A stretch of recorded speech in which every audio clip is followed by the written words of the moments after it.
So First Kings 3:9-14 talks about the story of Solomon asking for wisdom from God himself. This is one of my favorite stories, and basically I've read through all the Proverbs and Songs of Solomon, and this is kind of like the moment where he asked for wisdom from God, which is such a good question and a good wish to ask somebody who's omnipotent and omnipowerful, because he realized, his father David, the one that killed Goliath essentially, he was a blessed man because he feared the Lord.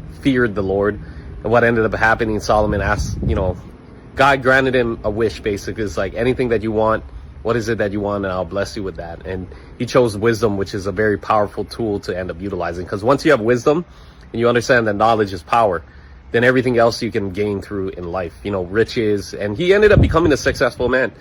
He had like 700 wives, 300 concubines, had all the largest land of the entire world. He built a kingdom. He built he built a church or a temple for God. I forget what that thing is called, but it's called the Ark of the Covenant.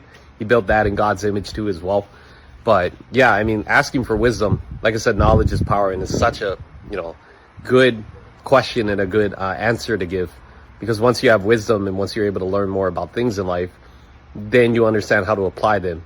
And having God's wisdom and his omnipresence and his otherworldly wisdom, bigger than earthly wisdom, helped Solomon tons in his entire life. He had a great, fantastic, successful life.